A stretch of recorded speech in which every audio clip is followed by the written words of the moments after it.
ছাড় কুত্তা, ছাড় আমাকে। জান, তুমি এরকম ছটফট করছো কেন?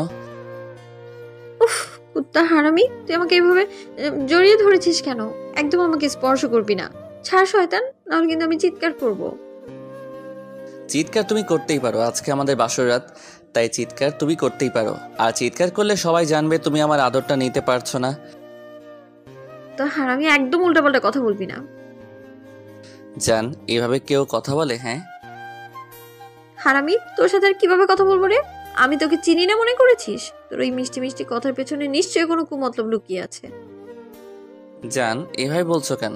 তুমি না আমাকে প্রচন্ড ভালোবাসো, তাহলে এভাবে কেউ বলে শোনা? ইমরানকে ধাক্কা দিয়ে সরিয়ে রাগী কণ্ঠে লিজা বলে, এই কুত্তা হারামি, তোকে কে ভালোবাসে রে? হ্যাঁ, আর তুই আমাকে বিয়ে করেছিস কেন বল? হুম, বিয়েটা কি আমি একাই করেছি? তুইও করেছিস তার বেলায়।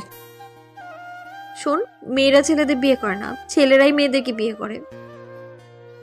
নিজের বেলায় 16 আনা আর আমার বেলায় 4 আনা, সব দোষ একদম আমার ঘাড়ে দিবি না করতি। হারামি কুত্তা, সব তোর দোষ। তোর জন্যই আমাকে বিয়েটা করতে হয়েছে, নাহলে তোর মতো কুত্তাকে কে বিয়ে করবে?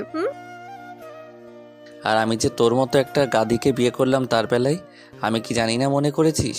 তুই আমার লাইফে এসেছিস আমার লাইফটাকে জড়িয়ে পড়িয়ে ছাড়খাড় করে দিতে, সেটা আমি হাড়ে হাড়ে জানি।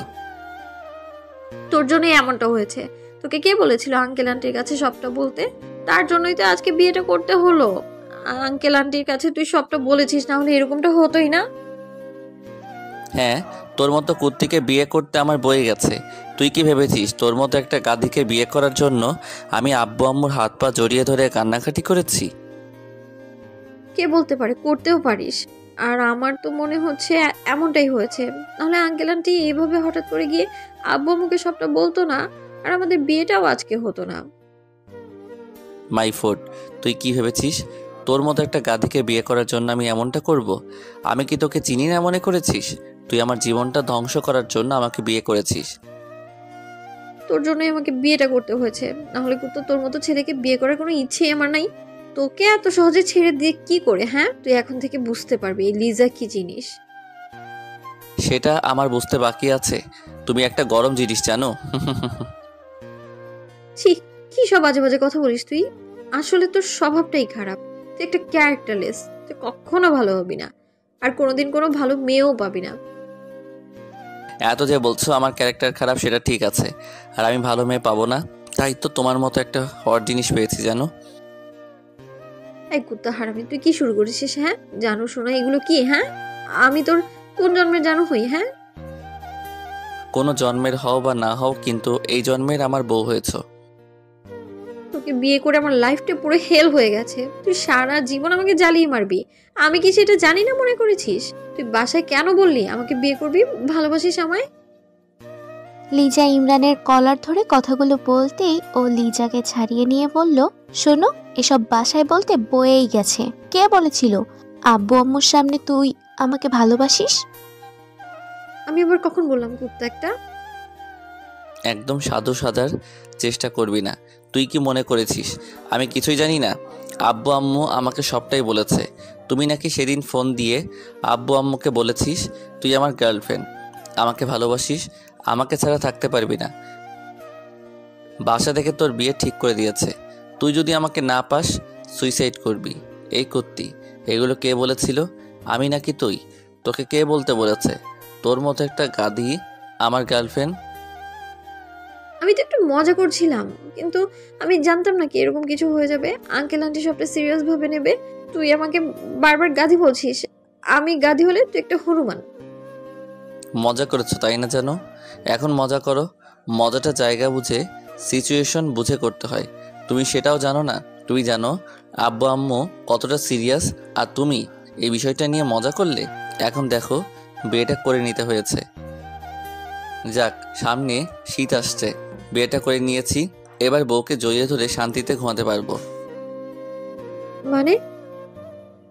এত মানে বুঝতে হবে না। কাছে আসো বেবি, তোমাকে আদর করি। হারামি কুত্তা, তোর আদর নিতে আমার বই গেছে। একদম আমার কাছে আসবি না, তাহলে কিন্তু আমি সত্যি চিৎকার করব। বিয়েটা করেছে কি দূরে থাকার জন্য নাকি? হ্যাঁ, কাছে আসো, আদর করি। আর তুমি তো এটাই চেয়েছিলে তাই না? তুমি আমার থেকে আদর চাও বলে, আমাকে ভালোবাসো বলে, নিজের করে পেতে চাও, তাই এরকম একটা নাটক করেছিলে। তাহলে এখন দূরে থাকবে কেন? আসো, কাছে আসো। এই না, তুই একদম আমার কাছে আসবি না। তাহলে আমার থেকে খারাপ আর কেউ হবে না। তুই কি ভেবেছিস? হ্যাঁ, তুই এসব বললেই আমি তোকে স্বামী হিসেবে মেনে নিব? কখনো না, তোকে আমি কখনো স্বামী হিসেবে মেনে নিব না। যদি ভাবিস তোর সাথে আমি সারা জীবন থাকবো, তাহলে সেটা তোর ভুল ধারণা।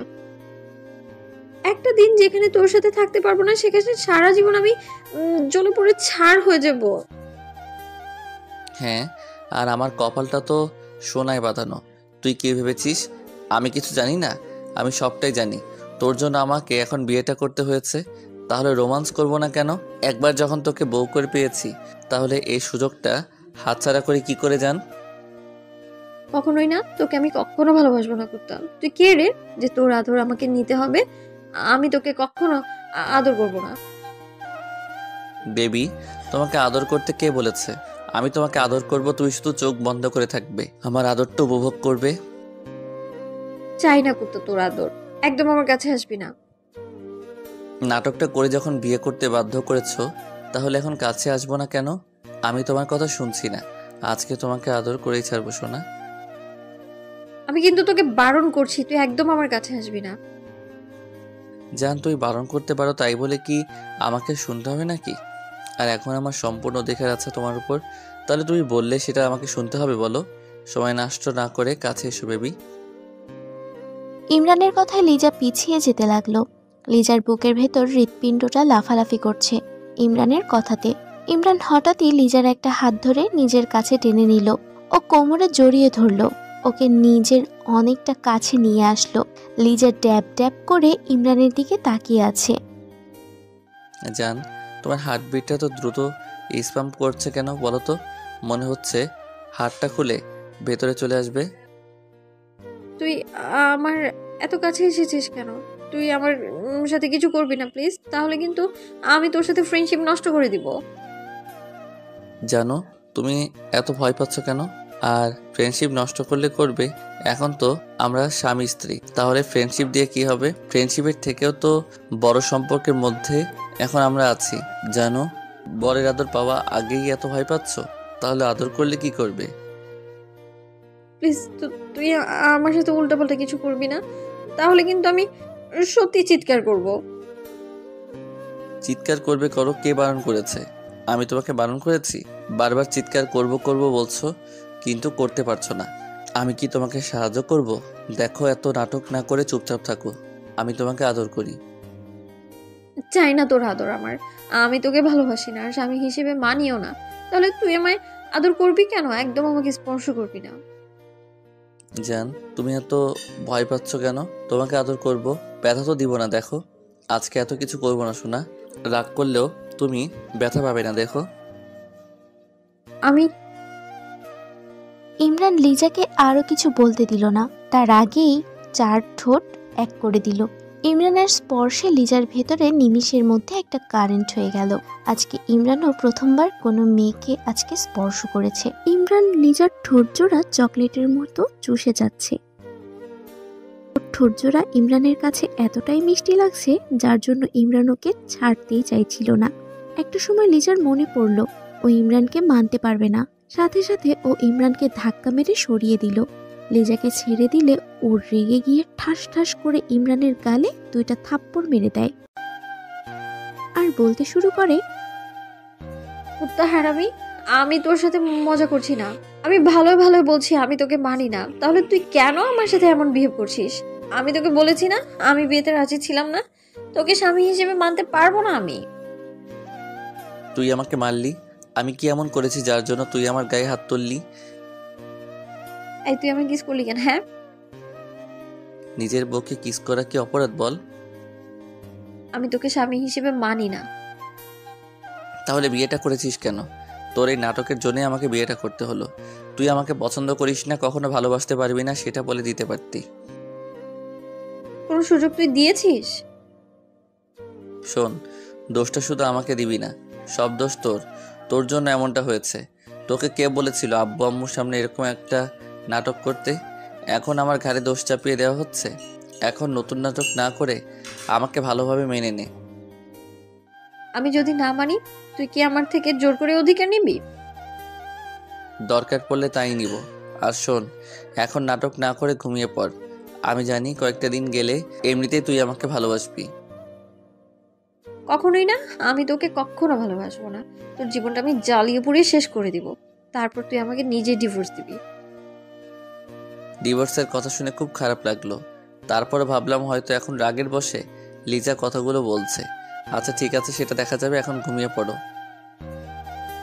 কখনো না। তোর সাথে এই এক বিছানায় কখনো ঘুমাবো না আমি।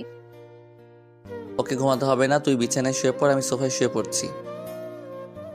ভুলেও আমার দিকে নজর দিবি না। আমার কাছে আসার একদম চেষ্টা করবি না, তাহলে আমার থেকে খারাপ আর কেউ হবে না বলে দিলাম। আমি অতটাও বাজে নই যে কারো অনিচ্ছায় তার কাছে গিয়ে তার সাথে এসব করব।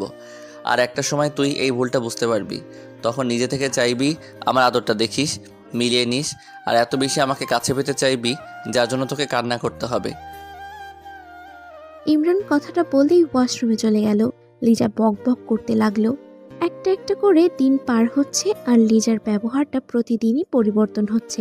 লিজার অবহেলার কাছে ইমরানের নিজেকে অনেক বেশি অসহায় মনে হয়। ফ্রেন্ডশিপ থাকাকালীন অবস্থাতে ওদের মাঝে যতটুকু আন্ডারস্ট্যান্ডিং আর বন্ডিং ছিল, এখন তার থেকে দ্বিগুণ খারাপ ব্যবহার ইমরান লিজার থেকে পাচ্ছে। ইমরান জানে লিজার কোনো বয়ফ্রেন্ড নেই আর কাউকে ভালোবাসে না, তারপরও ওকে কেন স্বামী হিসেবে মেনে নিতে পারছে না ওর জানা নেই। প্রত্যেকদিন লিজা আব্বু আম্মুর কাছে ইমরানকে বকা খাওয়ায়, নানাভাবে ছোট করে। ইমরান তাতেও মন খারাপ করে না, ভাবে হয়তো একটা সময় লিজা ওকে ভালোবাসবে। কিন্তু লিজার ব্যবহারটা দিন দিন অসহ্যকর হয়ে পড়ছে। একটা মাসেই ও ইমরানের জীবনটা পুরো বিষিয়ে তুলেছে। ইমরান লিজাকে বারবার জিজ্ঞেস করছিল ও কি চায়। তখন লিজা বলে, তুই বুঝিস না আমি কি চাই? আমি তোর থেকে ডিভোর্স চাই। অনেক বেশি ঘৃণা করো আমাকে। যদি আমাদের বিয়েটা না হতো তাহলে এইভাবে সম্পর্কটা নষ্ট করতে না, তাই না? লিজা কথাটা বলাতেই ইমরান একটু হাসার চেষ্টা করলো। ও আর কোনো কথা বলছে না, ওর মুখে কোনো কথা নেই, তাই বলতে লাগলো, তুই চলে যেতে চাইলে তো আর আটকে রাখতে পারবো না। আচ্ছা ঠিক আছে, তুই চিন্তা করিস না। তুই চাইলে বাসায় চলে যেতে পারিস। 6টা মাস পর তুই ডিভোর্স পেয়ে যাবি। আমারই ভুল ছিল, আমি সবটা না জেনেই তোকে বিয়ে করে নিয়েছিলাম। আমার নিচে ব্যথা করছে, একটু দেখো না প্লিজ। তোমার নিচে মানে? আমার নিচে মানে আমার নিচে, এই দেখো না সোনা, প্রচন্ড ব্যথা করছে, সহ্য করতে পারছি না। কি জন্য ব্যথা করছে? ডক্টর ডাকবো? আরে আমি কি জানি কেন ব্যথা করছে? তুমি জানো, কি করছো না করছো আল্লাহ জানে। এখন সেই কারণে ব্যথা করছে। আমি আবার কি করলাম? কিছু হইলেই সব দোষ আমার হয়ে যায়। এখন ওয়েট করো, তুমি ডক্টরকে কল করছি। তানভীর পকেট থেকে ফোনটা বের করতেই নীলা ছু মেরে তানভীরের থেকে ফোনটা কেড়ে নিল। তানভীর একটু অবাক হয়ে নীলাকে উদ্দেশ্য করে বলল, এটা কি হলো? তুমি ফোনটা নিয়ে নিলে কেন? এখন ডক্টরকে কল না করলে ব্যথা কমবে কিভাবে? আরে ডক্টরকে ডাকতে যাচ্ছে কেন? আমার কি কোনো লজ্জা নেই ডাক্তারের সামনে? ছি ছি ছি, কি একটা বাজে কথা, আল্লাহ। আরে তুমি কি সব বলছো? ডক্টরকে দেখাতে সমস্যা কি? এটা তো মহিলা ডক্টর, তাই না? উনি চিকিৎসা না করলে তুমি ঠিক হবে কি করে? তুমি আছো না, তুমি ঠিক করে দাও। আমি কি ডক্টর নাকি যে আমি ঠিক করে দিতে পারবো? হ্যাঁ, যে কষ্ট দিয়েছে তার দায়িত্ব কষ্টটা লাঘব করা। সো তুমি ঠিক করবে, মানে তুমি ঠিক করবে। আমি কোনো ডাক্তারের কাছে যেতে পারবো না, মানে পারবো না। এটা কেমন কথা? আচ্ছা দেখি চেষ্টা করে ঠিক করা যায় কিনা। জি আসো, আমি শুয়ে পড়েছি। নীলা কথাটা শেষ করতেই বিছানায় গা এলিয়ে শুয়ে পড়ল। তানভীর নীলার দিকে অবাক দৃষ্টিতে তাকিয়ে আছে। আসলে তানভীর মনে মনে এটা আজ করতে পারছে নীলার আসলে কোনো ব্যথা নেই, সে শুধু শুধু এমন বায়না করছে। তবে কিছু করার নেই, কারণ এটা তার মনের ভাবনা, এটা মিথ্যাও হতে পারে। কিন্তু নীলাকে দেখে মনে হচ্ছে না তার কোনো কষ্ট হচ্ছে। তানভীর দাঁড়িয়ে দাঁড়িয়ে নীলাকে নিয়ে বিভিন্ন চিন্তা করছে। নীলা তানভীরকে থ মেরে দাঁড়িয়ে থাকতে দেখে তানভীরকে উদ্দেশ্য করে বলল, কি গো, ওখানে দাঁড়িয়ে থাকবে? এখানে কি আসবে না? ব্যথাটা মনে হচ্ছে বেড়ে গেছে গো। নীলার কণ্ঠে তানভীরের ঘোর কাটল। তানভীর নীলাকে উদ্দেশ্য করে বলল, হ্যাঁ আসছি। তানভীর কথাটা বলতেই নীলা পাশে বিছানায় বসে পড়ল। তানভীর নীলার দিকে তাকাতেই নীলা তানভীরের চোখের ওপর থেকে নিজের দৃষ্টি নামিয়ে নিল। তানভীর মুচকি হাসি দিয়ে নীলার আঁচলটা পেটের ওপর থেকে সরিয়ে দিল। আঁচল সরিয়ে দিতে গিয়ে তানভীরের হাতের স্পর্শ নীলার নাভিতে লাগলো। হাতের স্পর্শ পেতেই নীলার পুরো শরীর মুচড়ে উঠল। নীলা প্রবল আবেশে নিজের মুখ থেকে বের করলো মৃদু চিৎকার। তানভীর আস্তে করে নীলার পেটের ওপর হাত রাখতেই নীলাব ফিসফিস করে বলে উঠল, আরে কোথায় হাত দিচ্ছ? আমার ব্যথা করছে কোমরে, পেটে না। সারাদিন শুধু দুষ্টুমি করার ইচ্ছা থাকে তাই না, ফাজিল একটা। নীলার কথায় কিছুটা অবাক হয়ে তানভীর বলল, তুমি না বললে নিচে? হ্যাঁ নিচেই তো, মানে কোমরের একটু নিচে। নীলার দুষ্টু হাসি দেখে তানভীরে বুঝতে আর বাকি রইল না যে নীলা একটা বাহানা করেছে। আসলে তার আদর চাই এখন, তবে মুখ ফুটে সেটা বলবে না, তাই ব্যথার অজুহাত দেখাচ্ছে। তানভীর আলতো করে নীলার কোমর ধরে নীলাকে ঘুরিয়ে নিল। তারপর নীলার কোমরের ওপর হাত রাখল। নীলা পরম আবেশে তানভীরের হাত ধরে ফেলল। তানভীর নীলার কম্পনে নিজের মধ্যে একটা ব্যাকুলতা অনুভব করল। নিজের স্ত্রীর প্রতি তানভীর সর্বদা দুর্বল। তানভীর তার কোমল হাতে নীলার কোমরে হাত বুলিয়ে দিচ্ছে। নীলা নিজের ঠোঁট কামড়ে ধরে আছে। তানভীরের স্পর্শে সে প্রচণ্ড সুখ অনুভব করছে। কিছু সময় তানভীর নীলার কোমরে হাত বুলিয়ে দিয়ে হঠাৎ করে নীলার কোমরে হাত বুলিয়ে দেওয়া অফ করে দিল। তানভীর থেমে যেতেই নীলা বেশ অবাক হয়ে বলে উঠল, কি গো থামলে কেন? ভালোই তো লাগছে, হাত বুলিয়ে দাও। নীলার কথা শেষ হতেই তানভীর নিজের গোলাপি রঙের ঠোঁট জোড়া নীলার কোমরে ছুঁয়ে দিল। তানভীরের ঠোঁটের স্পর্শ পেতেই নীলা মুচড়ে উঠল। ভীষণ রকম কেঁপে উঠল নীলা। তানভীর নীলার কম্পনে কম্পিত হলো। তানভীর নীলার কোমরে গভীর চুমু খেল। নীলা নিজেকে আর নিজের মধ্যে রাখতে পারল না। তানভীরের দিকে মুখ ঘুরিয়ে তাকিয়ে নীলাব তানভীরকে নিজের বুকে টেনে নিল। তানভীর পরম আবেশে নীলাকে শক্ত করে জড়িয়ে ধরতেই নীলা তানভীরের ঠোঁট জোড়া নিজের ঠোঁট দিয়ে চেপে ধরল। নীলা আর তানভীর একটা ঘোরের মধ্যে চলে যায়। তানভীর নীলার ঠোঁটে কিছু সময় চুমু খেতেই হঠাৎ করে তানভীরের ফোনটা বেশ শব্দ করে বেজে উঠল। তানভীরের বিন্দুমাত্র কলের দিকে ভ্রুক্ষেপ নেই, কিন্তু ফোনটা একের পর এক বেজেই চলেছে। তানভীর আর নীলা দুজনেই বেশ বিরক্ত হলো। তানভীর নীলার ঠোঁটকে ছেড়ে দিতে বাধ্য হলো, কারণ নীলা তানভীরের ঠোঁট থেকে নিজের ঠোঁট জোড়া আলগা করে নিয়েছে। তানভীর নীলার দিকে প্রশ্নসূচক দৃষ্টিপাত করতেই নীলা মৃদু কণ্ঠে বলল, তোমার কল এসেছে তানভীর? হুম। তানভীর নীলার পাশ থেকে ফোনটা হাতে নিতেই ফোনের স্ক্রিনে দেখতে পেল আলিশা কল করেছে। আলিশা হলো তানভীরের ফুফাতো বোন। এই আলিশাকে নীলা একটু সহ্য করতে পারে না। তানভীর নীলার দিকে তাকিয়ে মুচকি হেসে বলল, 1 মিনিট, আমি আসছি। তানভীর কথাটা শেষ করতেই বিছানা থেকে উঠে পড়ল। ফোনটা নিয়ে তানভীর চলে গেল ব্যালকনির দিকে। নীলা তানভীরের দিকে প্রশ্নসূচক দৃষ্টিতে তাকিয়ে আছে। নীলা ভাবছে কে কল করেছে, যার জন্য তানভীরকে বারান্দায় যাওয়ার প্রয়োজন পড়ল। কথাটা ভাবাচ্ছে নীলাকে। ব্যালকনিতে গিয়ে তানভীর কলটা পিক করলো। কলটা পিক করতে ওপাশ থেকে আলিশা বলে উঠল, ওই এতক্ষণ লাগে কলটা ধরতে? কি করছিলে এতক্ষণ? না, ওই একটু কাজে ছিলাম। বল কি হয়েছে? তুই গাড়ি নিয়ে এখনই এয়ারপোর্টে চলে আয়, আমি এয়ারপোর্টে বসে আছি। তুই এয়ারপোর্টে মানে? আমেরিকা থেকে কবে ফিরলি? আজকের ফ্লাইটে ফিরেছি, ভাবলাম তোদের সারপ্রাইজ দিব, তাই আগে থেকে কিছু জানাইনি। এখন বল কেমন লাগলো সারপ্রাইজটা? ধুর, তুইও না। আচ্ছা 10 মিনিট ওয়েট কর, আমি আসছি। না, 20 মিনিট ওয়েট করেছি, আস্তে ধীরে আয়। আলিশা হঠাৎ করে আবার কেন এলো?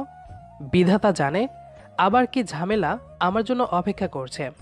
আনমনে কথাটা বলল তানভীর।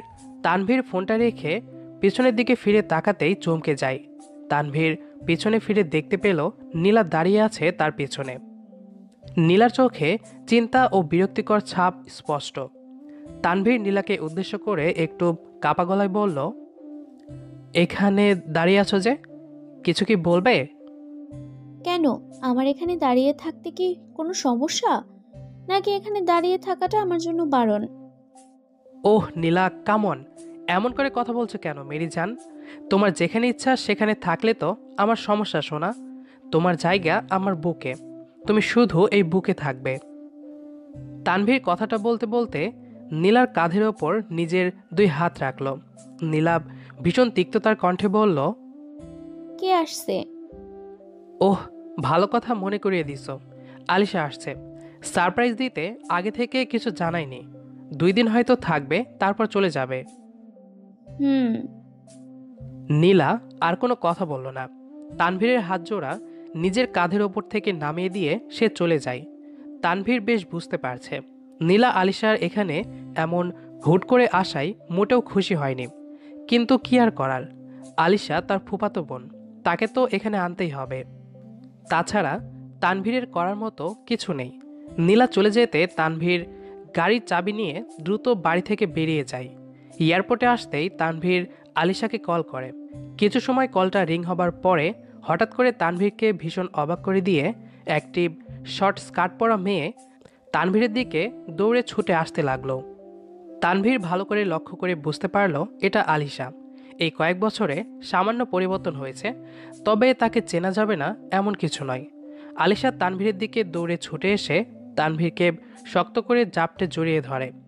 তানভীর আলিশার এমন অদ্ভুত ব্যবহারে একটু বিব্রত হলো। আলিশা তানভীরকে জড়িয়ে ধরে বলতে লাগলো, ওহ মাই সুইট কিউট বয়টা, এত হ্যান্ডসাম হতে কে বলেছে তোমায়? সে দূর থেকেই আমার দৃষ্টি তোমার উপর পড়ে যায়। আহ কি রূপ! এই রূপের তেজ সেই আমেরিকা থেকে আমায় টেনে হিচড়ে নিয়ে এসেছে। আলিশার কথা শুনে তানভীর থ মেরে যায়। এসব কি বলছে আলিশা? মাথা ঠিক আছে তোর? থ মেরে দাঁড়িয়ে কথাটা ভাবল তানভীর। অতপর তানভীর আলিশাকে নিজের থেকে আলতো করে ছাড়িয়ে নিয়ে একটু গম্ভীর গলায় বলল, এসব কি কথা আলিশা? তোকে না বারণ করেছি এসব কথা বলবি না? আমি তুই দুজন জানি এটা ফান, তবে তোর ভাবি দেখলে তো অন্য কিছু মনে করতো। নেক্সট টাইম এমন করিস না। আরে ধুর, মজাটাকে সত্যি করেছে ভীষণ ইচ্ছে ছিল আমার, কিন্তু কপাল, ভাবি তো তোর জীবনে অনেক পরে আসছে। কিন্তু তানভীর, আমি তোর জীবনে ভাবির অনেক আগে এসেছি। তোর উপর আমার অধিকার সব থেকে বেশি। আলিশা তানভীরের দিকে তীক্ষ্ণ দৃষ্টিতে তাকিয়ে আছে। তানভীরও আলিশার দিকে এক দৃষ্টিতে তাকিয়ে আছে। কেউ কোনো শব্দ করছে না। মনে হচ্ছে দুজন নীরব হয়ে গেছে। কোনো একটা বাঁধন তাদের আটকে দিয়েছে। কিন্তু তানভীর সেই নীরবতাটাকে বেশিক্ষণ স্থায়ী হতে দিল না। বেশ শব্দ করে তানভীর হেসে ফেলল। তানভীরের ঠোঁটের কোণে হাসির রেখা দেখে আলিশাও খিলখিল করে হেসে দিল। মজার ছলে আরও বহু বছর আগে আলিশা তানভীরকে ভালোবাসি বলে, কিন্তু তানভীর সেটাকে মজা হিসেবে নিয়ে আলিশার সত্যিকারের ভালোবাসাকে প্রত্যাখ্যান করে নীলাকে ভালোবেসে বিয়ে করল। সেই দিন আলিশা প্রচণ্ড কষ্ট পায়। এমনকি বিয়ের পর আলিশা সরাসরি নীলাকে বলে দিল সে তানভীরকে ভালোবাসে, কিন্তু তখন আর করার মতো কিছু ছিল না। নীলা এসব কথা শোনার পর থেকে আলিশাকে সহ্য করতে পারে না। নীলার জায়গায় যে কেউ থাকলে হয়তো এমনটাই করত, কারণ একজন নারী সবটা সহ্য করতে পারলেও নিজের স্বামীর ভাগ কখনো কাউকে দিতে পারে না। তানভীর আলিশাকে নিয়ে সোজা এয়ারপোর্ট থেকে বাড়ি চলে আসে।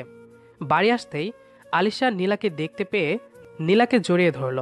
নীলা একটু অবাক হয়ে যায়, কারণ সে আলিশাকে দেখতে পায়নি। আলিশা নীলাকে পেছন থেকে জড়িয়ে ধরে বলতে লাগলো, ভাবি কেমন আছো? আমার সুইট বরটাকে ভালোবাসা দিতে কি কোনো কিপটিমি করছো? বলো বলো। নীলা কিছুটা বিরক্ত বোধ করে আলিশার হাতটা নিজের শরীর থেকে সরিয়ে দিয়ে ঠোঁটের কোণে মিথ্যে হাসি আনার চেষ্টা করলো। আরে আলিশা, তুমি কখন এলে? আগে বলবে না? এমন সারপ্রাইজ কেউ দেয়? সারপ্রাইজ দেওয়াটাই তো আমার কাজ। এখন একটু চা করে নিয়ে এসে তো ভাবি। আমি তোমার বরকে একটু নিয়ে গেলাম, কেমন? আলিশা কথাটা শেষ করতেই তানভীরের হাত ধরে তানভীরকে টানতে টানতে নিয়ে যেতে লাগলো নিজের সঙ্গে করে। নীলা একদৃষ্টিতে তাকিয়ে আছে আলিশা আর তানভীরের দিকে। বুকটা মনে হচ্ছে ছিঁড়ে গেছে তার। নিজের কলিজাটা মনে হচ্ছে আলিশা নিয়ে যাচ্ছে। নীলা ভাবল তানভীর হয়তো আলিশার সাথে যেতে আপত্তি করবে, কিন্তু না, তানভীরও আলিশার সাথে চলে গেল রুমে। নীলা আর কি করবে, কিছুই তো বুঝতে পারছে না। তো বল, সংসার কেমন চলছে? এই চলছে ভালোই। তোর কি খবর? আর কতকাল রাজকুমারের জন্য অপেক্ষা করবি? অপেক্ষার অবসান ঘটে গেছে মেরি সুইটহার্ট। আমি আমার রাজকুমারকে পেয়ে গেছি। ও মা, তাই? কাকে পেলি? কে সে? কি করে? কোথায় থাকে? সে কে, কি করে, কোথায় থাকে, এত কথা আমি তোকে বলতে পারবো না। এত তথ্য জানার থাকলে আজ বিকেলে চল মিট করে জেনে নে। আয় হাই, আজ বিকেলে? হ্যাঁ, কেন? Any problem? আরে না, প্রবলেমের কি আছে, তবে ছেলের সম্পর্কে একটু কিছু আগে থেকে জানা থাকলে ভালো হতো। ছেলে সফটওয়্যার ইঞ্জিনিয়ার, আমেরিকায় আমার সাথেই কাজ করে। নাম রিয়ান। ও একটু পরে বাংলাদেশে আসছে। আমাদের একই ফ্লাইট ছিল, তবে একটা কাজেও লেট করে, তাই আমি আগে চলে আসি। বাহ বাহ, তুই দেখি একটা সুপার উস্তম। একা একা কাউকে কিছু না জানিয়ে। ভালো। ভালো না কচু, ওরে তো আমার সহ্য করতেই অসহ্য লাগে। সব কাজে লেট, মাঝে মাঝে ইচ্ছে করে মাথা ফাটিয়ে দিই। না না, এমন করিস না। বেচারাকে আস্তে ধীরে মারবি। এত তাড়াতাড়ি কিছু করলে তো সমস্যা, তাই না? সেটাই। আলিশা কথাটা শেষ করতে তানভীর আলিশার গালের ওপর হাত রেখে গাল টেনে দিয়ে বলতে লাগলো, আমার ছোট্ট পাখিটারও বিয়ে হয়ে যাবে। তানভীর কথাটা বলতে আলিশা হেসে ফেলল। হঠাৎ করে তানভীরের কানে ভেসে আসে নীলার গলা শব্দ। নীলা দরজার ওপারে দাঁড়িয়ে থেকে বলল, আসবো? নীলার কণ্ঠস্বরটা শুনে তানভীর চমকে গেল। নীলার দিকে দৃষ্টিপাত করতেই তানভীর দেখতে পেল নীলার চোখ মাটির দিকে, আর ভীষণ লাল হয়ে আছে তার চোখ। তানভীর মুখ থেকে কোনো শব্দ বের করল না। নীলা আসতেই আলিশা বসা থেকে দৌড়ে নীলার হাত থেকে চায়ের প্লেটটা আগিয়ে নিয়ে অন্য হাত দিয়ে নীলাকে জড়িয়ে ধরে নিজের সাথে করে বসিয়ে দিল। নীলা কোনো কথা বলছে না। তানভীর বেশি রেগে গিয়ে ভারী কণ্ঠে বলল, এসব কি নীলা? আমি বুঝতে পারলাম না, এমন করে অনুমতি নেওয়ার কি আছে? আজ বিকেলে আমরা রিয়ানের সাথে দেখা করতে যাব। রিয়ানের সাথে আলিশার বিয়ে ঠিক করতে হবে। আশা করি তুমি যাবে আমার সাথে। তানভীর কথাটা বলে রাগে গজগজ করতে করতে চলে যায়। আলিশারও ফোনটা শব্দ করে বেজে উঠল। রিয়ান হয়তো কল করেছে। নীলা বোকার মতো বসে আছে। সে কি ভেবেছে আর কি হয়ে গেল, কিছুই সে বুঝতে পারল না। আমি নিজের মনের সন্দেহ থেকে আমার তানভীরকে নিয়ে আলিশার সাথে আবার। তানভীর তো বেশ রেগে গেছে, এখন কি হবে? কথাটা আপন মনে বলল নীলা। নীলা কথাটা শেষ করতেই বসা থেকে উঠে দাঁড়িয়ে পড়ল। দৌড়ে ছুটে যায় তানভীরের পেছন পেছন। পেছন থেকে নীলা তানভীরকে শক্ত করে জড়িয়ে ধরে। তানভীর কোনো প্রতিক্রিয়া দেখালো না। নীলা তানভীরকে উদ্দেশ্য করে বলল, আমায় ক্ষমা করে দাও, আমি আর কখনো এমন করব না। সত্যি বলছি, অনেক ভালোবাসি তোমায়। তোমার ভাগ আমি কখনো কাউকে দিতে পারবো না। পাগলিটা আমার। ভালোবাসা কখনো সন্দেহ থেকে সৃষ্টি হয় না। সন্দেহ অনেক সুন্দর সুন্দর সম্পর্ককে নষ্ট করে দেয়। বেঁচে থাকুক এমন। স্যার, কি করছেন এটা? ছাড়েন, কেউ দেখে ফেলবে তো। প্লিজ ছাড়েন। না, আজ তোমাকে উচিত শিক্ষা দিয়ে ছাড়ব। স্যার, আমার হাত খুব ব্যথা করছে। তাতে আমার কি? আমাকে অপমান করার সময় এটা মনে ছিল না তোমার? সরি স্যার, আর কোনো দিন এরকম হবে না। এবার তো হাতটা ছাড়েন প্লিজ। ওকে, এখন ক্লাসে যাও। আমি ক্লাসে গেলাম। 15 মিনিট পর স্যার আসলো ক্লাসে। গুড মর্নিং, সবাই কেমন আছো? আলহামদুলিল্লাহ, ভালো আছি স্যার। আপনি কেমন আছেন? আলহামদুলিল্লাহ ভালো। স্ট্যান্ড আপ নোহা, কি হচ্ছে এসব? আমি ক্লাসে এসেছি, তুমি কি দেখতে পাওনি? মানে সরি স্যার। তোমার হাতে কি ওটা? কই স্যার, কিছু না তো। বসো। পরিচয়টা দিয়ে নিই। আমি নোহা, ইন্টার ফার্স্ট ইয়ারে পড়ি। আর উনি আমাদের তানভীর স্যার। কলেজ শেষ করে বাসায় যাওয়ার পথে হঠাৎ সামনে এসে একটা গাড়ি দাঁড়ালো। কিছু বুঝে ওঠার আগেই আমাকে টেনে গাড়ির ভিতরে বসালো। এ কি স্যার আপনি? হুম। আমাকে এভাবে গাড়িতে ওঠালেন কেন? গাড়ি থামান, আমি নেমে যাব। আরে যাবো তো, একটু ওয়েট করো, তোমাকে কিছু বলার আছে। কি বলবেন বলেন, আমার কাছে সময় নেই। নোহা, আমি তোমাকে ভালোবাসি। কি? শুনতে পেলাম না। আমি তোমাকে ভালোবাসি নোহা। আপনি কি বলছেন স্যার এসব? মাথা খারাপ হয়ে গেছে নাকি আপনার? আমার সব ঠিক আছে, আমি তোমাকে বিয়ে করতে চাই। না স্যার, আমাকে নামিয়ে দেন, আমাকে বাসায় যেতে হবে। তোমার ফোন নাম্বারটা দাও তো। কেন? কথা বলবো, দাও। না দিলে কিন্তু খুব খারাপ হবে বলে দিলাম। ওকে নেন। নাম্বারটা দিয়ে বাসায় আসলাম। গোসল করে খেয়ে প্রাইভেট পড়তে গেলাম। ওখান থেকে বাসায় আসতে সন্ধ্যা হয়ে যায়। তো বাসায় আসলাম, আম্মু অনেক কিছু রান্না করেছে। খেয়ে রুমে গেলাম। ফোনটা হাতে নিয়েই দেখি 19টা মিসড কল হয়ে আছে আননোন নাম্বার থেকে। তো আমি ফোন দিলাম। ফোন রিসিভ করেই ওপাশ থেকে সুন্দর কণ্ঠে বলল, আসসালামু আলাইকুম, কেমন আছো? ওয়ালাইকুম আসসালাম, আলহামদুলিল্লাহ ভালো আছি। কে আপনি? কে আবার? তোমার হবু স্বামী বলছি। কি বলছেন এসব? পরিচয় দেন, নয়তো ফোন কাটলাম। আরে ওয়েট ওয়েট, আমি তানভীর, তোমার স্যার। ও স্যার, কিছু কি বলবেন? না মানে এতবার ফোন দিয়েছিলেন তাই বললাম। হুম, বলবোই তো। আমি কালকে আমার আম্মু আব্বুকে তোমার বাসায় পাঠাবো আমাদের বিয়ের কথা বলতে। না স্যার, এটা কখনোই সম্ভব না। আমি আপনাকে বিয়ে করতে পারবো না। বিয়ে তোমাকে করতেই হবে। বাই কলিজা, ঘুমিয়ে পড়ো। হ্যালো হ্যালো, উফ কেটে দিল। বাসায় এখন কি বলবো আমি?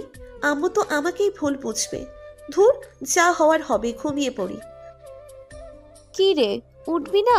10টা বাজে তো, কলেজে যাবি না? আম্মু আজকে কলেজে যাব না। কেন রে মা, কলেজে কেন যাবি না? কোনো সমস্যা হলে আমাকে বল। আমি কিছু বলতে যাব এমন সময় আব্বু আম্মুকে ডেকে বলতেছে নোহাকে দেখতে এসেছে। শালার আসার সময় পেল না, ঘুমের 12টা বাজিয়ে দিল। ফ্রেশ হয়ে রুম থেকে বেরিয়ে দেখি স্যার আমার দিকে তাকিয়ে আছে। তাড়াহুড়ো করে রুমে গেলাম। একটু পর দরজায় কে জানি ঠক ঠক করতেছে। দরজা খুলেই দেখি স্যার। কিছু বলার আগেই দরজাটা ভেতর থেকে লাগিয়ে দিলাম। এই স্যারটা এমন কেন করছে? কলেজে আর কোনো মেয়ে নেই, আমার পেছনেই পড়ে আছে। স্যার কিছুক্ষণ দরজা ধাক্কাতেই কোনো উপায় না পেয়ে খুলে দিলাম। স্যার ভেতরে ঢুকেই আমার দিকে এগিয়ে আসছে। আজ কে বাঁচাবে তোমাকে? এই বলে স্যার আমাকে জড়িয়ে ধরল। কি হচ্ছে স্যার? আমার থেকে দূরে থাকুন প্লিজ। না, আজ তোমাকে আমি অনেক ভালোবাসবো রে। না, এ কাজ করবেন না প্লিজ। বাসায় আম্মু আব্বু আছে, দেখতে পেলে মেরে ফেলবে। উফ, চুপ করো, তুমি শুধু আমার। এটা বলেই আমাকে বিছানায় ফেলে দিল। চিৎকার করতেও পারছি না। আব্বু আম্মু জানতে পারলে কি হবে? অনেক কিছুই মাথায় আসছে। বাসায় তো সবাই আছে, তাহলে তারা একজন অপরিচিত লোককে আমার রুমে কেন ঢুকতে দিল? আমি এসব নিয়ে ভাবতেছি। হঠাৎ কেমন জানি একটা অনুভূতি হলো, যেন কেউ আমার গলায় মুখ গুজে দিয়ে কিস করতেছে। তখনই হুঁশ এলো আমার যে এই কাজ স্যার করতেছে। খুব বিরক্ত লাগছিল আমার। স্যার, আমাকে ছেড়ে দিন প্লিজ। আমি চাই না বিয়ের আগে কোনো পরপুরুষের ছোঁয়া লাগুক আমার গায়ে। আমি তো পরপুরুষ না। 2 দিন পর এই তো আমাদের বিয়ে হবে, তখন তো তোমার সব কিছুই আমার। আপনাকে একটা কথা বলি, সত্যি কথা বলবেন কিন্তু স্যার। হ্যাঁ বলো, কি বলবা? আপনি আমার রুমে কিভাবে আসলেন? আর আম্মুকে বারণ করে না এখানে আসতে? না, বারণ করবে কেন? আন্টি তো নিজেই আসতে বলল। মানে? উফ, কথা বলিও না তো, অসুবিধা হচ্ছে। স্যার আমি মানে বাথরুমে যাব একটু। ওকে। বাথরুমে এসে বসে আছি। কি করব? বাথরুম থেকে বের হলেই তো সব শেষ করে দিবে। কি যে করব এখন, ধুর, কিছুই ভালো লাগে না। কি হলো, এতক্ষণ লাগে? স্যার আসছি। ওয়াশরুম থেকে বেরিয়ে দেখি স্যার আমার জামা কাপড় ছুঁড়ে ছুঁড়ে ফেলছে। এ কি স্যার, আমার জামা কাপড়গুলো সব এভাবে ফেলছেন কেন? একটা জিনিস খুঁজতেছি। কি জিনিস, আর আমার রুমে কেন? কিছু না। বলেই হাত টেনে কোলে বসিয়ে আমার অনেক কাছেই এসেছে। হালকা ধাক্কা দিয়ে ফেলে দিল বিছানায়। তখনই আম্মু দরজায় টোকা দিল। নোহা, মা, দরজাটা খুলে দে তো। ইস, এখন কি হবে? আম্মু এই অবস্থায় দেখলে মেরেই ফেলবে। আরে কিছু হবে না, আমার রোম্যান্সের 14টা বাজিয়ে দিল। ছি, আপনি খুব খারাপ স্যার। এই বলেই দরজা খুলে দেখি সবাই আমার দিকে তাকিয়ে আছে। বলল যে, কথা হলো? কিসের কথা আম্মু? আর এই লোককে আমার রুমে কেন ঢুকতে দিলা? আরে মা, কি বলিস? এই ছেলেটা খুব ভালো, তোকে অনেক যত্নে রাখবে। কেমন যে যত্নে রাখবে বুঝতেই পারছি। কি হলো রে, কি ভাবছিস এমন করে?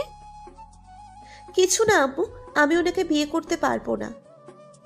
আন্টি চিন্তা করবেন না, ও একটু ভয় পাচ্ছে তাই এভাবে বলছে।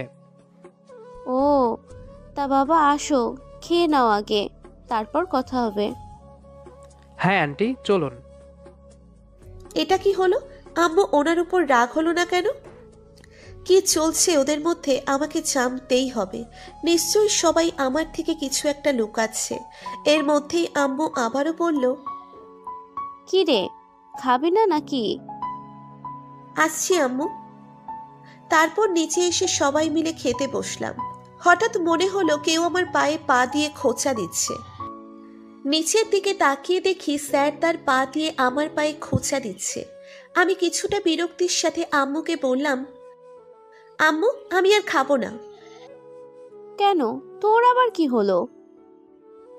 এবার রাগ সামলাতে না পেরে বলেই দিলাম, কেউ আমার পায়ের মধ্যে বারবার খোঁচা দিলে কিভাবে খাবো আমি? কে খোঁচা দিচ্ছে রে? না মানে কেউ না, আমি গেলাম। ধুর, রাগের মাথায় মুখ ফসকে বলে ফেলছি। খাওয়া শেষ করে আম্মু আপু আর ওনারা কথা বলছেন। পেছন থেকে কেউ আমাকে জড়িয়ে ধরলো। তাকিয়ে দেখি স্যার। আরে স্যার, আপনি কি করছেন? এটা ছাড়েন, সবাই দেখে ফেলবে তো। দাঁড়াও, আজ রাতেই বিয়ে করব তোমায়, তখন তো আর ছাড়েন ছাড়েন বলতে পারবে না। কি? কোনোদিনও না। বিয়ে হলেও আমাকে টাচ করতে দিব না। সেটা সময় হলেই বুঝবা আমি কি জিনিস। কি বলছেন এসব? ছাড়েন তো। ওকে ছাড়তে পারি, একটা শর্তে। কি? তোমার ঠোঁটে একটা কিস করব। কি? কখনোই না। তাহলে এভাবেই থাকি, আমার কিন্তু ভালোই লাগছে। উফ, ঠিক আছে, জাস্ট একটা কিস। ওকে। কিস করা শেষে আচ্ছা যান, থাকো, রাতে দেখা হবে, আল্লাহ হাফিজ। দ্রুত চলে যান এখান থেকে, আর একদম আসবেন না আমাকে চালাতে। আরে আসতে তো হবেই আমাকে। কেন? তুমি যে এখানে আছো তাই, তোমাকে আপন করে নিতে হবে তো। উফ, এখন চান তো। ওকে যান, এখন যাচ্ছি, রাতে দেখা হচ্ছে। এই বলেই টুপ করে আমার গালে কিস দিয়ে চলে গেল। আমার সাথে যে এসব কি হচ্ছে। তারপর সন্ধ্যায় আসলো ওনারা সবাই। সবাই বিয়ের কাজে বিজি হয়ে গেল। অন্যদিকে স্যার আমার কাছে আসতেই আমি তাকে দেখে ফিদা হয়ে গেছি। এমনিতে কি সব ড্রেস পরে থাকে, আজ তাকে একদম হিরোর মতো লাগছে। স্যার আমাকে এভাবে তাকিয়ে থাকতে দেখে তুড়ি মেরে বলল, এই যে কি দেখছো? কই কিছু না, আপনি যান এখান থেকে। যাবো তো, তবে তোমাকে বউ বানিয়ে সাথে নিয়ে যাব। প্লিজ, আমি এই বিয়েটা করতে চাই না। এসব বলে লাভ নেই জান, বিয়ে তো তোমাকে করতেই হবে। চান সরেন তো। কথাটা বলেই সেখান থেকে চলে আসলাম। রুমের দিকে যাচ্ছিলাম, এমন সময় ফারিয়া আর স্বর্ণা এসে হাজির। দুজনে মিলে আমাকে রুমে নিয়ে আসলো। তারপর ব্যাগ থেকে একটা সুন্দর গোলাপি শাড়ি বের করে আমাকে পরিয়ে দিল। নিশ্চয়ই এই শাড়িটা স্যারের পছন্দের। শাড়িটা দেখতে সুন্দর, কিন্তু বিয়েতে কেউ গোলাপি শাড়ি পরে সেটা কখনো দেখিনি। ওরা আমাকে রেডি করে চলে যেতেই স্যার এসে আমাকে শক্ত করে জড়িয়ে ধরল। মনে হচ্ছে উনি আমার সাজগোজ শেষ হওয়ার অপেক্ষায় ছিলেন। উফ, আমার বউটাকে তো খুব হট হট লাগছে। ছি, আপনি সব কি বলছেন? বিয়েটা হতে দাও, তারপর সব বুঝতে পারবে। এই ছাড়েন, কেউ এসে পড়বে। আসুক, তাতে আমার কি। এই বলে স্যার আমার ঠোঁটে ঠোঁট লাগিয়ে দিলেন। সাথে সাথে লজ্জায় দু চোখ বন্ধ করে নিলাম। এই লোকটা এখনই যা করছে, আজ রাতে আমার যে কি হবে হে আল্লাহ, আপনিই ভালো জানেন। হঠাৎ কারো কাশির শব্দে স্যার আমাকে ছেড়ে দিলেন। এই ফারিয়া, তুমি এখানে? তোমাকে বলছি না কেউ যেন রুমে না আসে। এখন দেখছি তুমি নিজে চলে আসছো। স্যার ফারিয়াকে রেগে কথাগুলো বলতেই ফারিয়া ভয় পেয়ে বলল, সবাই আমাদের নিচে ডাকছে, কাজী সাহেব চলে এসেছেন। কথাটা বলেই ফারিয়া রুম থেকে বেরিয়ে গেল। তারপর স্যার এসে আমার কোমর জড়িয়ে ধরে কপালে ঠোঁট ছুঁয়ে বললেন, নোহা, নিচে চলো, বাকি আদর না হয় বাসর ঘরে করব। স্যার আমার হাত ধরে সিঁড়ি পর্যন্ত এসে হাতটা ছেড়ে দিলেন, হয়তো সবাই দেখে ফেলবে তাই। তারপর আমাদের বিয়েটা হয়েই গেল। এখন আমার খুব বেশি ভয় লাগছে। আগে তো স্যারের ছাত্রী ছিলাম, তখনই যা করেছেন, আর এখন তো আমি তার বিয়ে করা বউ। আব্বু আম্মুর থেকে বিদায় নিয়ে স্যারের সাথে গাড়িতে উঠলাম। আমার খুব কান্না পাচ্ছে। আব্বু আম্মুকে ছেড়ে এই ভয়ঙ্কর স্যারের সাথে যেতে হচ্ছে। গাড়িতে উঠে বসতেই স্যার পেছন দিয়ে হাত দিয়ে আমার কাঁধে রাখলেন। স্যার, এসব কি করছেন? এই, কে তোমার স্যার? কেন, আপনি? শুধু কলেজে যখন সবার সামনে ডাকবে তখনই স্যার বলবে, তাছাড়া আর কখনো স্যার বলবা না, ওকে? তাহলে কি বলে ডাকবো? কেন আমার নাম ধরে ডাকবা? পারবো না আমি আপনার নাম ধরে রাখতে। আপনি আমার স্যার হন। এই বেয়াদব মেয়ে, তোমাকে বলছি না আমার নাম ধরে ডাকতে। স্যার কথাটা খুব রেগে বলায় আমার চোখে পানি এসে গেল। ভয় পেয়ে মৃদুস্বরে বললাম, কিন্তু স্বামীকে তো নাম ধরে ডাকতে নেই। আমি তো তোমাকে অনুমতি দিয়েছি আমার নাম ধরে ডাকতে। আমি চুপ করে আছি। কিছুক্ষণ পর স্যারের বাড়িতে এসে পৌঁছলাম। আমাকে কিছু মহিলাদের কাছে বসিয়ে রেখে স্যার কোথায় যেন চলে গেলেন। তারা সবাই আমার সাথে গল্প করছে। কিছুক্ষণ পর আমাকে ফুল দিয়ে সাজানো ঘরে নিয়ে যাওয়া হলো। ঘরের চারিদিকে নানা ধরনের বইপত্র রাখা। নিশ্চয়ই এটাই স্যারের, না মানে তানভীরের ঘর। অনেকক্ষণ হলো ঘোমটা দিয়ে বসে আছি, কিন্তু স্যার এখনো আসছেন না। রাত 10টার পর স্যার রুমে এসে দেখেন আমি বসে বসে ঝিমুচ্ছি। বিছানায় পড়ে যাব এমন সময় স্যার এসে আমাকে তার বুকে শুইয়ে দিলেন। নোহা, খুব ঘুম পাচ্ছে? হুম। আচ্ছা ঠিক আছে, ঘুমাও, তবে কাল একদম ঘুমালে চলবে না। কি বলছেন, ঘুমাবো না মানে? বাহ, তোমার ঘুম তো ভেঙে গেছে। কথাটা বলেই স্যার আমাকে টেনে দাঁড় করিয়ে কোলে তুলে নিল। আমি শুধু অবাক চোখে স্যারের দিকে তাকিয়ে আছি। ওনাকে আজ খুব বেশি সুন্দর লাগছে। শুনেছি ভালোবাসলে সবচেয়ে কালো মানুষটিকেও পৃথিবীর সব থেকে সুন্দর মনে হয়। আচ্ছা, আমি স্যারকে ভালোবেসে ফেলিনি তো? স্যার আমাকে কোলে নিয়ে আমার বুকে তার মাথা রাখলেন। তারপর আমার ঠোঁটের দিকে কিছুক্ষণ